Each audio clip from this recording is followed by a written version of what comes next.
ici Dorine, Et Cyril, des investisseurs sereins. après plusieurs années de travail en tant qu'ingénieur, nous nous sommes lancés en investissement immobilier. Après 5 années d'acquisition, nous étions devenus libres financièrement.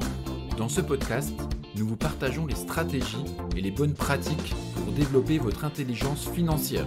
Dans le but non seulement d'être plus riche sur le papier, mais avant tout pour devenir plus libre et plus heureux. Alors, ouvrez grand vos oreilles et préparez-vous à atteindre vos objectifs. La vérité qui dérange, LMNP, les potentiels futurs changements de loi. Hello les investisseurs sereins, j'espère que vous allez bien. Alors dans cet épisode, je vais un petit peu remettre les points sur les i, parce qu'il y a beaucoup de personnes qui m'ont sollicité en me demandant « Oui Dorine, mais qu'est-ce que tu penses des futurs changements de loi qu'ils ont prévus pour la loi de finances ?» Et du coup, maintenant j'arrête mes investissements ou je fais une pause en attendant de savoir qu'est-ce que la loi elle va dire. Du coup mon projet de LMNP, il tombe à l'eau, j'arrête tout.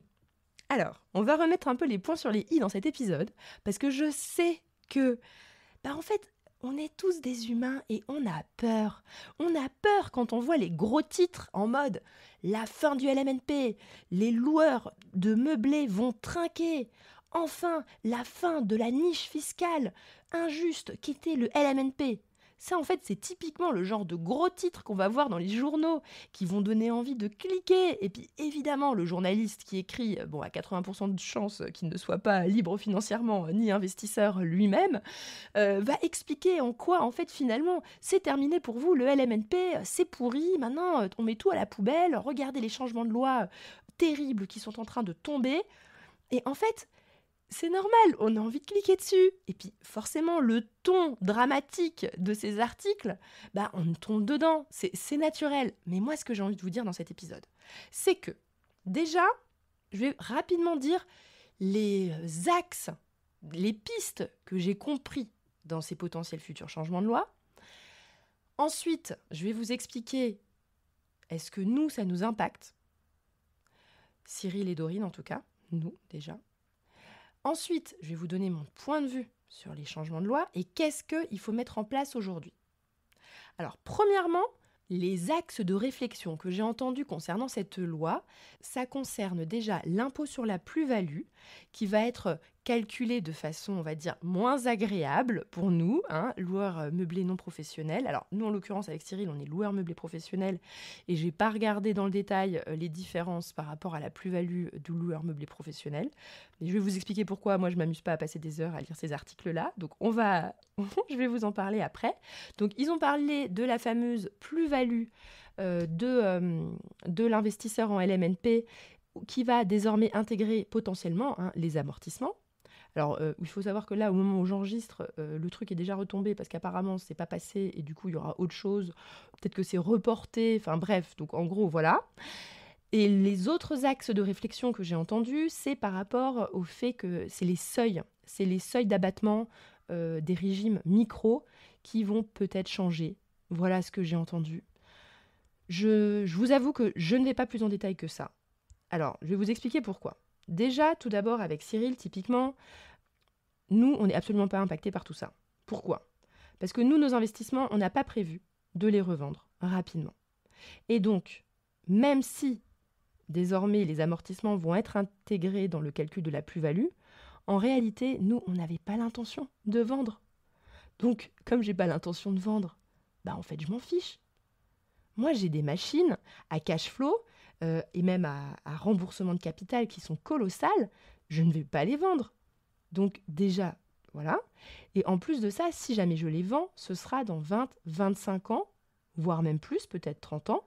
Et il faut savoir qu'il y a un abattement pour durée de détention. Donc même si vous intégrez l'amortissement dans le calcul de la plus-value, si jamais ça fait 30 ans que vous possédez votre bien en LMNP, du coup, en fait, vous ne paierez quand même pas d'impôt sur la plus-value, parce que vous l'aurez détenu suffisamment longtemps. Donc, ça, potentiellement, ça impacterait des personnes qui ont un projet d'acheter un bien pendant 5 ans et de le revendre. Mais est-ce que c'est le cas des investisseurs sereins ? Non. Nous, les investisseurs sereins, ce qu'on aime, c'est posséder quelque chose qui nous enrichit de façon passive et qu'on n'a pas envie de revendre. Surtout si vous faites des prêts sur 20 ou 25 ans, vous savez bien que vous n'allez pas revendre d'ici là. Probablement. Au pire, vous ferez un arbitrage et vous regarderez combien ça vous coûte en termes de plus-value. Mais donc, déjà, si vous êtes sur une optique de détention longue, on s'en fiche. Et ensuite, par rapport au régime micro et au seuil, alors, si vous êtes en effet un petit investisseur qui a un seul investissement, peut-être que vous êtes en régime micro, mais à partir du moment où vous allez devenir un gros investisseur, ce qui est le cas comme Cyril et moi, mais en fait, on est au régime réel. Si vous faites des travaux également, vous allez être au régime réel. Donc, le changement des plafonds des régimes micro, ça ne va rien changer pour nous. Voilà, j'avais juste déjà envie de vous dire ce que moi, le peu que j'ai entendu. Ensuite, je vais vous expliquer pourquoi, en réalité, moi, je ne creuse pas plus que ça. Pourquoi ? Parce que déjà, en fait, ce sont des projets, ok ? C'est de la politique. C'est de la politique, c'est-à-dire que ce sont des personnes qui vont faire des annonces pour je sais pas, pour faire bien à la télé, etc., pour faire des beaux articles de journaux en mode « le gouvernement s'agite, les opposants sont pour ou contre telle ou telle chose ». Du coup, ça fait parler les gens, mais concrètement, pour l'instant, il n'y a rien qui est passé. Ok ? Il n'y a rien de stable dans le marbre. Donc, moi, je ne vais pas m'amuser à suivre l'actualité politique. Alors, je ne sais pas si vous le savez, mais en l'occurrence, nous, on essaye de ne quasiment pas la suivre. On suit le minimum syndical parce qu'en fait, ça défocus. Ça défocus complètement. C'est mauvais pour votre énergie.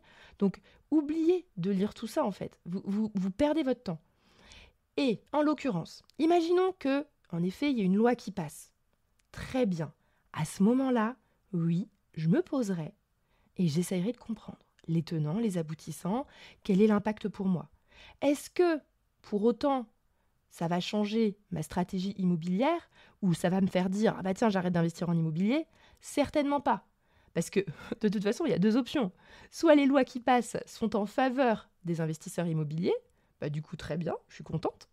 Soit c'est en défaveur des investisseurs immobiliers, et la seule chose que ça voudra dire, c'est que soit il y aura des gens qui vont vendre en précipité, peut-être en 2024, leurs biens avant que la loi de l'imposition sur les plus-values s'applique, en tout cas le changement de loi sur l'imposition des plus-values s'applique, il y aura peut-être plus de vendeurs. Et donc, très bien, je vais pouvoir acheter de l'immobilier moins cher. Donc en fait, dans les deux cas, on est gagnant. Et évidemment, il faudra arbitrer. Si jamais vous avez des projets de revente, par exemple, rapide, peut-être faudra arbitrer de revendre rapidement pour X raisons, il faut faire le calcul. Mais en fait, tout ça, il ne faut pas le faire avec des émotions. Il faut le faire avec une calculette. Ok ? Et ça, vous le ferez au moment où les lois seront passées.